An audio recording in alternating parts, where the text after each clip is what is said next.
Good morning, Bucknutters. It is Tuesday, January 3rd, 2023. I am Dan Rubin.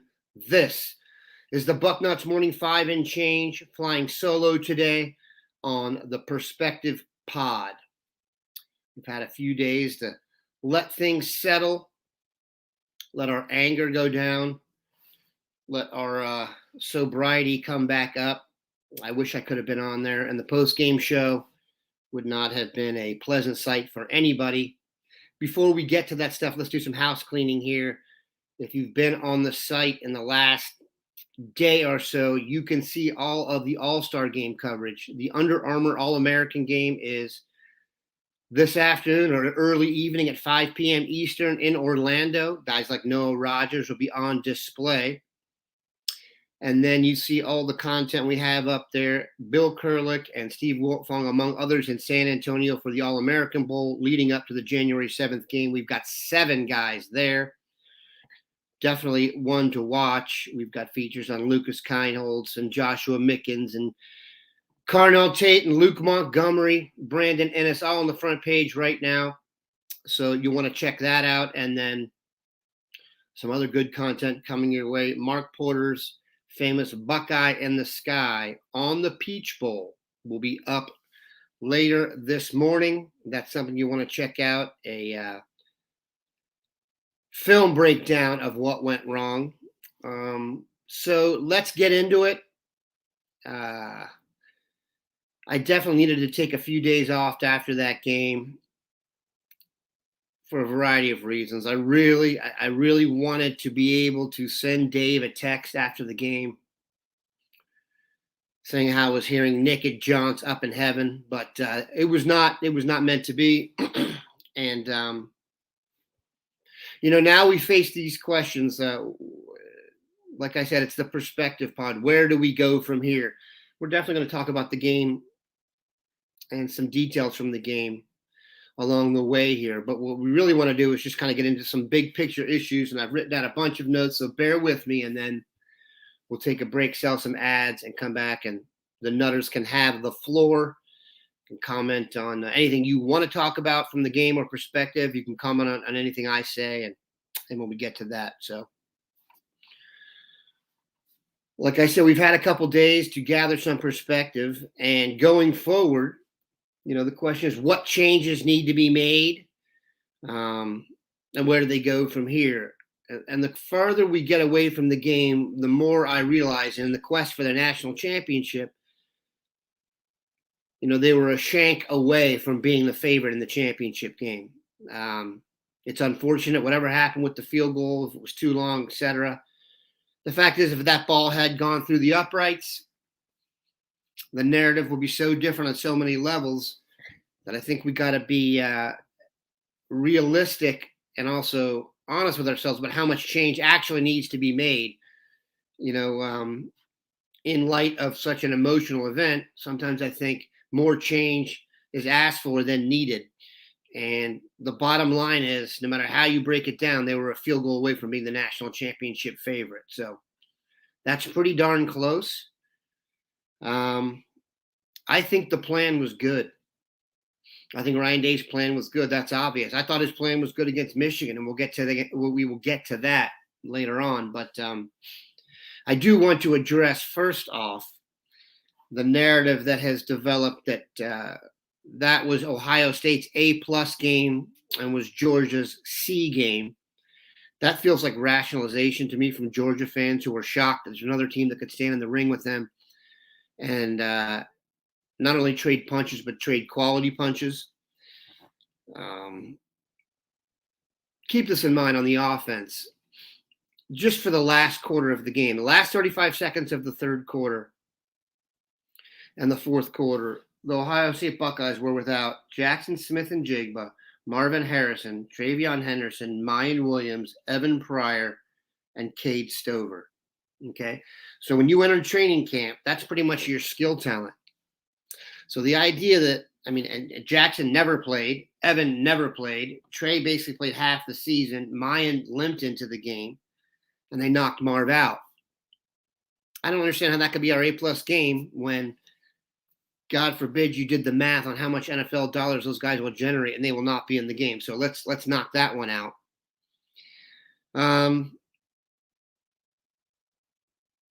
So in terms of what they need to change and what they need next year, more injury luck.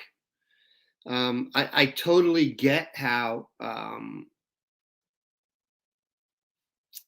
injury luck and referee luck are not things we can sit and plan for or hope for. But I look back at the Jeffrey Okudah play. I look back at 3 or 4 specific plays in this game. Shoot, the Khakis have a real good argument against TCU from the refs. It's unfulfilling that luck plays such a role, but it's also undeniable. And the Buckeyes just have to get better luck health-wise and better luck from the refs. That is not that. I get that's not fulfilling and doesn't feel like it can be changed, but the injuries were just brutal. And then you lose, Harrison. That's rough. We're going to have the argument. We always talked about what it would have been like to have a healthy Nick Bosa and Chase Young together. You can do the same thing for Jackson Smith and Jibba and Marv. So that'll be one of those narratives that goes on. The defense, generally speaking, how many top 50 NFL guys do you have on the defense? How many first-round draft picks? If you look at the offense, the quarterback, both receivers, arguably both tackles. I don't think Donovan Jackson will be a first-round draft pick eventually, but he's going to be an NFL player. Luke Whippler's got an NFL decision to make, which we'll talk about. Those guys are all going to be high draft picks. As I look at the defense now, the only guy I see who's a first-round draft pick is JT Tuamalo. I don't know if that's a guarantee. They need to increase the overall talent level on the defense. They got to get more better players. They got to have better development. They need to get back to the secondary where the best guy is always a top 5 draft pick. From the Jeffrey Okudahs, to the Marshawn Lattimores and down. I don't think Marshawn was picked in the top 5, but you get the vibe. Denzel Ward and such. I don't think, based on what I'm seeing now, that they're going to be able to consistently go into the South and get the uber elite guys, your Caleb Downs of the world. So they're going to have to do it with incredible depth. And I don't know if the depth on defense is right now where it needs to be. I will say that the Michigan game, in terms of the defense, I do not believe was like it was the year before. I don't think they got pushed around as much. I think that there were several plays early on that went wrong and could have gone right for Ohio State. And again, the running back situation was a mess. They've got to get back to where their running game is fully intact and operational and not just a diversion. I realized that was virtually impossible this year with the injuries. But let's talk about this. If you played that game again against Georgia, I think the spread would be smaller and more people would bet on Ohio State. So the national narrative, I think, big picture is helpful. Neutral field, fresh legs, time to prep. Ohio State can go punch for punch with anyone. I think Georgia and Ohio State and Alabama right now are the 3 best programs. I think they all see each other as equals. I think you'd have to say probably Ohio State is 3rd right now, but the only other team in striking distance, the way I see it, of the 2 on top. Georgia just has an incredible pipeline within its state for talent right now. Go look at Gwinnett County. It's probably where the best high school football is being played player for player right now. I'm not sure you could say that ever before. It was probably in Texas or California. And Alabama with Nick Saban is just recruiting like a behemoth and always has. So got to be in the mix with that. I will say that I want to get to C.J. Stroud. I thought that it was as good a performance on a biggest stage. I think that'll pay dividends for a long time. I think every person watching that game who has an NFL team that needs a quarterback knows who CJ Stroud is and was imagining them taking snaps for their team. Hold on a second. So, we're getting back to kind of the national vibe aspect of this, because that was really low, as low it's been in as low as it has been in a while when you consider the vibes after the Michigan game. I mean, in terms of recruiting, I think the NFL vibe helps tremendously. You've had an Ohio State quarterback in the Heisman, or at the Heisman ceremony every year since 2018, and even had Chase Young there. So the idea of getting there is, you start for Ohio State, you go to the Heisman ceremony. No other program can say that. I wouldn't be surprised if next year, heading into the season, Justin Fields and Nick Bosa are the odds-on favorites to win NFL Offensive and Defensive Player of the Year, respectively. And you cannot underestimate the long-run importance of producing great and tremendously well-compensated NFL players, more than ever now, because of how many recruiting targets are the sons of NFL alumni. Marvin Harrison, Jelani Thurman, Caleb Downs, Justin Haynes, Dylan Raiola, Troy Bowles, all those guys. Was always important to sell the NFL. Now it's really important. It has to juxtapose and complement your NIL, which we'll get to. But also, many of the guys Ohio State are recruiting have parents that played in the NFL and have a discerning eye when it comes to that stuff. You're not fooling those dudes. So the more they can do that, the better. So that's kind of an assessment of the situation. So what changes need to be made? What additions need to be made? If you take a look at the depth chart, I think they need to get better at defensive tackle. I have high hopes for the trio of Tyleek, Williams, Mike Hall, and Davon Hamilton, but I'm not sure they were good enough. The defensive ends, Zach Harrison had a nice career. I'm not sure he was what we wanted in the long run. Jack Sawyer has not really pushed through yet, and JT Tuimoloau had a really nice year. I'd be real optimistic of what he can do next year. They have some young defensive backs. They need some star power to come out of these younger players who have not played yet. You can't do it all in the portal. They've got to have some young guys step up. You want to say, okay, how can the team get better? Internal improvement is always the best way to get better. Developing your own players. Can Kai Stokes step in for, Ronnie Hickman, J.K. Johnson, Hancock, Jair Brown? They need a star in there. Sonny Styles, C.J. Hicks. One of those guys has to, probably 2 or 3 of those guys needs to come through and be productive next year without a lot of experience. But I will say Hicks and Styles are that size-speed combo. What we saw from Hicks in training camp, spring game stuff, I'm optimistic, but that's going to be needed. I mean, there are some holes that need to be filled that can't be done in the transfer portal, that has to be done internally. They have the guys to do it,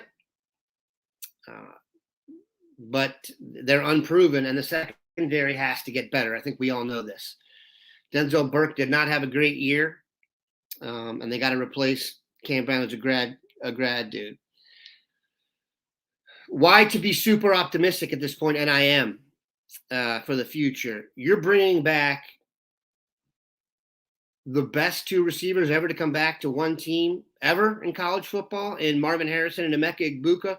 I'm up for argument on that, but both those guys are walk into the NFL players right now, in my opinion, and the opinion of some other NFL people. We've got some cool boarding house stuff coming later this week on Mar for sure.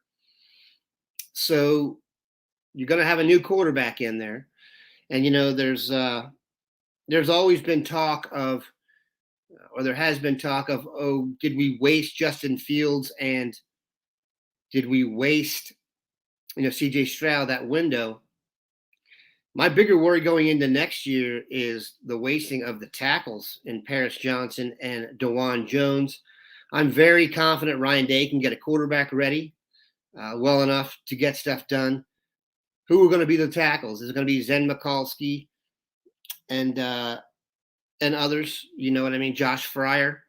Can they step in and play tackle, or do they need to go into the transfer portal right away? So I don't think it's realistic to expect the offense to be as good as it was this year, but I do think it's realistic to expect the defense to be a little bit better, and the product to be as good, and then be, in contention. On the defense, you're going to need to have a couple guys in the portal. There's no question about that. And I think, before I go any further on offense, I would like to see them go into the portal at least to get one offensive tackle. And I think they need to get a tight end. You've got decisions coming there for Stover. And him getting hurt in the game had such an incredible impact on their offense that I would think you probably need to go into the portal and get at least one more tight end you're comfortable with. If Stover were to boogie for the NFL, then go into it. That would be, serious. So let me defense my notes here to be sure on this.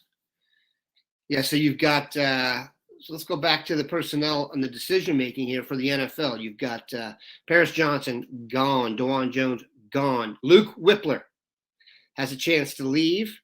Will he come back? I have not heard a ton on that one. Centers from Ohio State tend to do quite well in the NFL, even when they're not predicted to do so.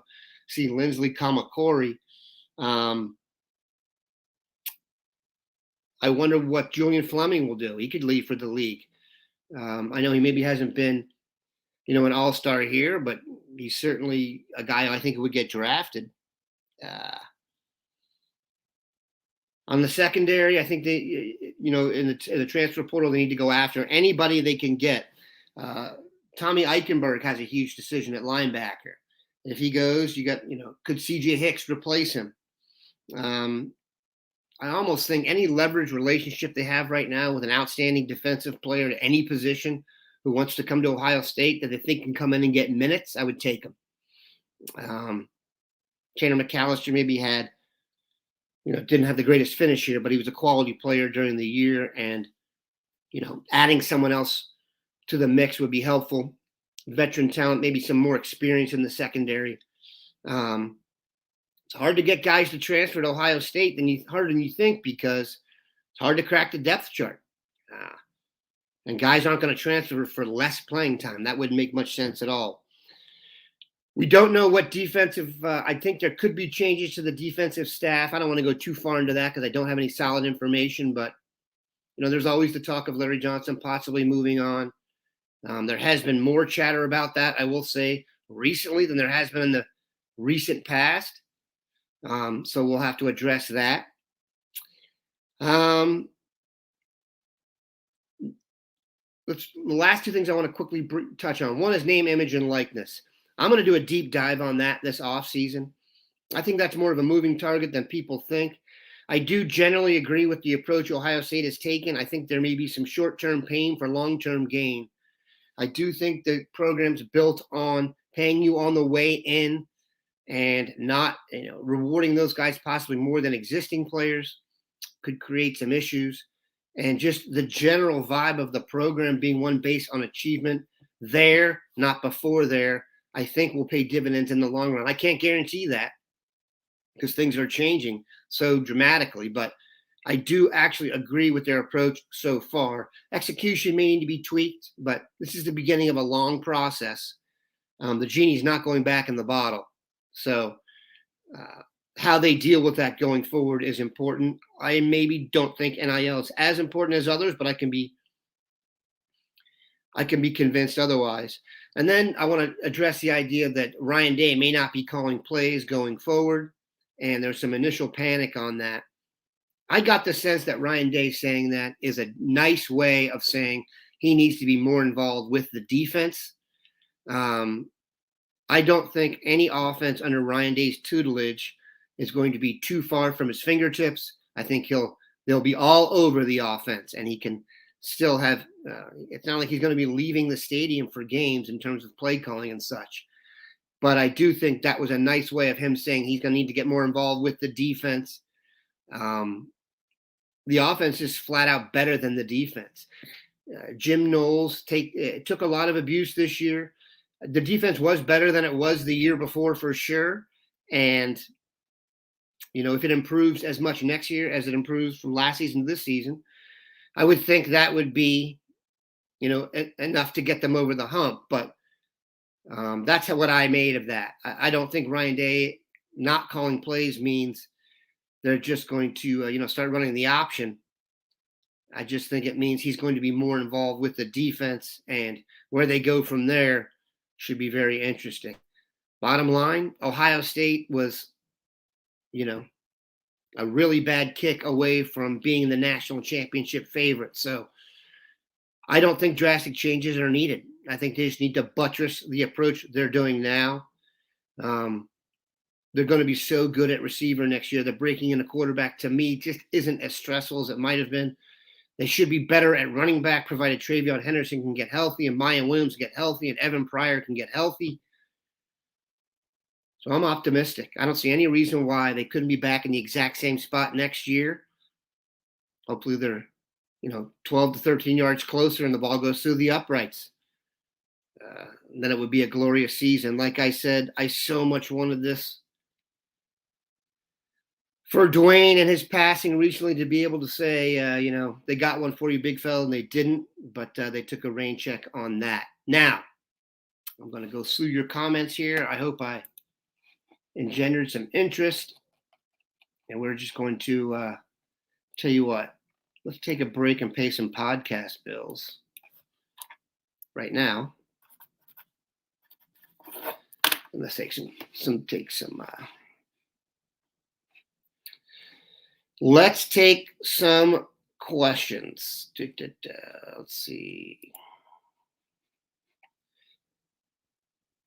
Carlos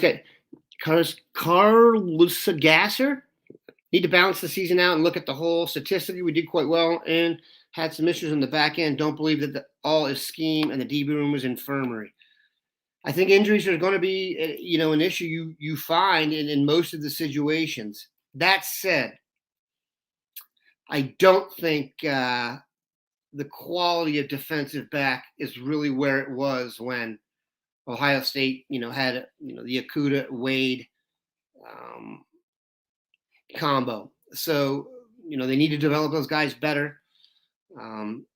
That's someplace where they could definitely get better. So, Brian's asking, honestly, everything considered, we lost by one with no big weapons except for CJ for most of the second half. Another year for the D to see if Knowles can get it right. I think that's a very, very apt statement. I agree with that. Got to say, this is Larry Johnson developing guys like he used to. For some reason, he's off. Is it that? It could be, but I mean, when you had guys like the Bosa brothers who are interplanetary prospects who were, good gracious, the most prepared college football players I've ever seen, certainly as brothers, and you can see what it's played out as. Nick Bosa might be the best defensive player on planet Earth. Chase Young has been in the mix. So that has something to do with it. I will say that, look, Zach Harrison and Jack Sawyer haven't been as good here as we expected. When you come in the wake of the players we just mentioned, sure, that makes it tougher. But expectations are what they are, and those guys had the pedigree. So let's see. We have under-recruited on the defense side of the ball for 3 years, and it's starting to show. Plus, we've said that there. All right.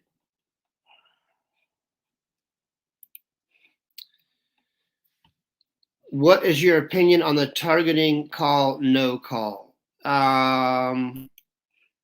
whether it was targeting or not. Let's see here. Hide. I mean, I think it was targeting partially because the kid didn't make a play on the ball. He went to knock the player out. So that's one of the things that constitutes targeting. And then if it's called that on the field, I don't know, man. The replay, do I feel like we got screwed on those two plays? Sure. When you really sit back and actually go through a football game, though, and break it down play for play, I don't know about how egregious it was. The most egregious part of it is it took Marv out of the game. I freaking thought he caught the ball at one point. Listen, it hurts the idea that those targeting calls and the one on Sean Wade both went against them. And, you're sitting here, you would have been the favorite in the national championship game. And you could make a very strong argument had Ohio State gotten the touchdown there and gone up the magical 3 scores, they would have won. It is a little bit harder to say that when your defense just at the end is just getting sliced up. They move the ball at will down the stretch. So I think there's an argument that that was the key play of the game. Section 4, defenseless and Bullard launch. Brad Smith, thank you for doing the research on that. Yeah, I think I think I would agree with that. I think this is a good one.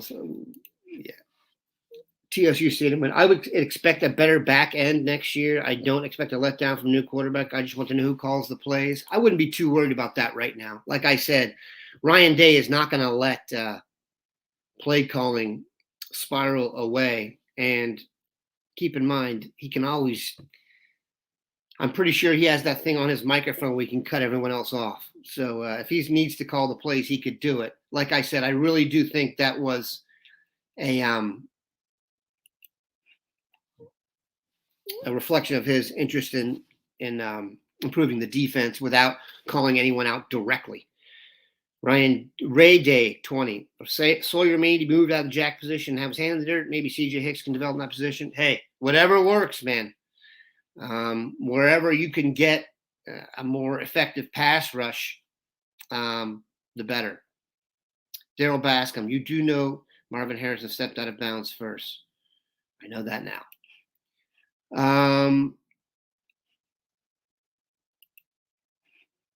Eric Turnbull, where has the consistent talk of LJ retiring come from besides the OSU fan sites?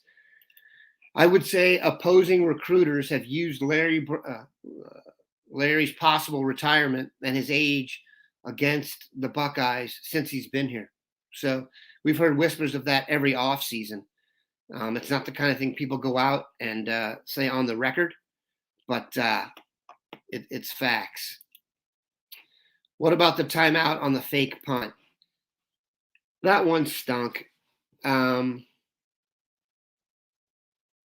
one may bother me the most just because you could make an argument the ref didn't see him at his peripheral vision. Now, when you start making arguments about other people's peripheral vision, it's not exactly the most stable ground to stand on, but I did feel that was bogus.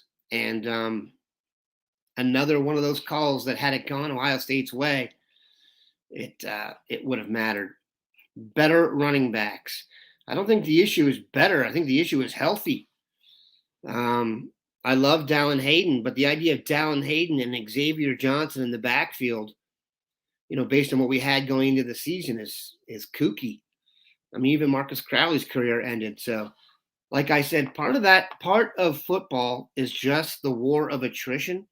I mean, we could put out in the NFL, you could put out the injury report every week, and that could be your coverage.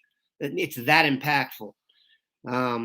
Ohio State these juggernaut teams are deeper than others. And the fact that they can remain competitive with Georgia for the fourth quarter, when you essentially wiped out their entire first level of skilled talent, and then your top 2 reserves expected at running back.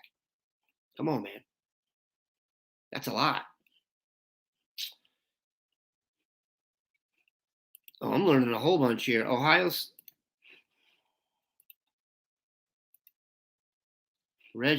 had 12 players on the field for that fake punt attempt. Well, that sucks.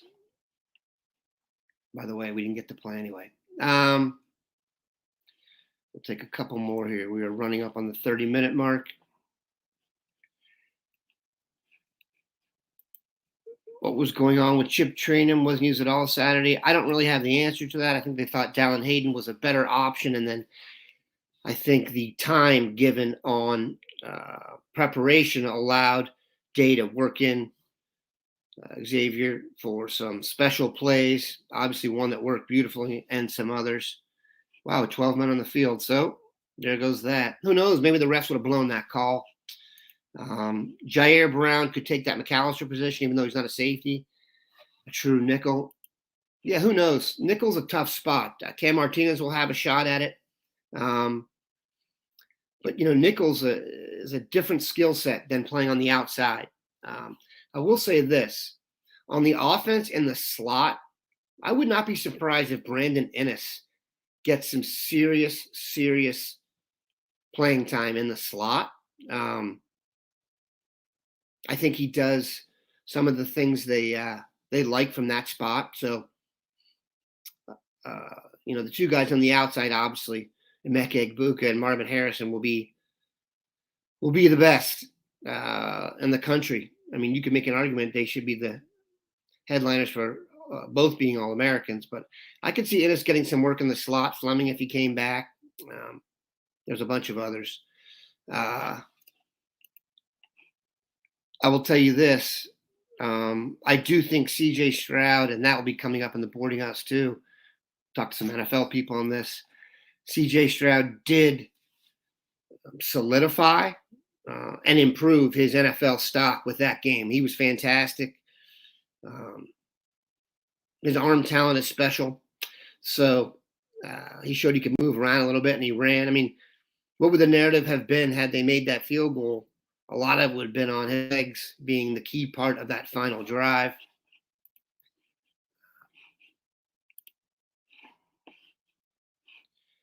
Israel Sharp, I said that earlier, and I agree completely. Sonny Styles, CJ Hicks, guys like that. We need dudes like that to step up and be what they were supposed to be. Those are difference-making, first-round draft pick potential type guys like we talked about, and would make a difference. Okay, we're going to end it there. I hope that was somewhat cathartic. It was not an easy experience. They did show well for themselves. I do think, let's just touch on one positive or re-emphasize one positive. I do think from a national perspective, everybody watched that game and saw that Ohio State is just as good as Georgia. Many people who I've never heard say anything positive publicly about Ohio State even said they were actually the better team and should have won. So certainly not a real consolation, but the idea that a month ago or after the Michigan game that the program was taking on water and Ryan Day didn't know what he was doing, I think we've put that to bed. Do they need to figure out a way to beat Michigan? Yes, and I think they will. And then need to catch a few breaks here, man. How about some injury luck? I'll finish it with Justin. I love Ohio State football so much my heart hurts still. Smash that like button. Appreciate you guys stopping by. Have a good one, Bucknutters.